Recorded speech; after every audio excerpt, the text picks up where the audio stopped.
deuxième étoile face à l'Argentine. Une Argentine qui semblait pourtant insubmersible depuis le début de la compétition.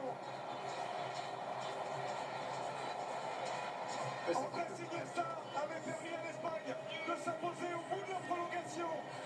Il y a saison de cela, c'est Ferran Torres cette fois-ci qui permet aux Espagnols d'être sacrés pour la deuxième fois de leur histoire champion du monde. Et c'est amplement mérité au vu de la compétition dans son ensemble.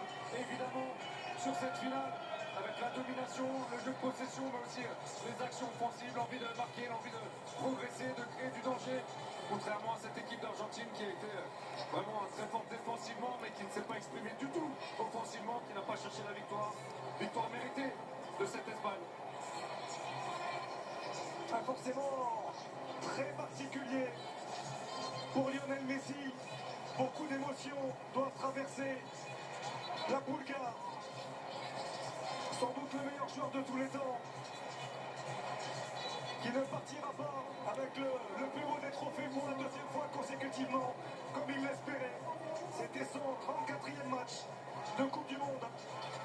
Il restera bloqué à 21 buts et devancé désormais par Kylian Mbappé, qui reste donc meilleur buteur de l'histoire de la compétition. C'est vrai, il y a des distinctions individuelles, mais il faut retenir cette force collective qu'on a vue de la Roja avec Luis de la Fuente qui a su construire cette équipe, l'affiner au fil des matchs, avec toujours ces mêmes principes de jeu, conserver le ballon, imprimer son jeu à l'adversaire, ne pas subir.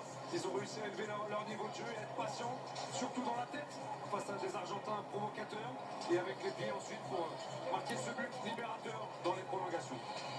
Il y a du respect aussi, même s'il y a de l'énervement bien sûr du côté de Nicolas Otamendi et Rodri, coéquipier à Manchester City il y a encore quelques mois de cela. La joie de Ferran Torres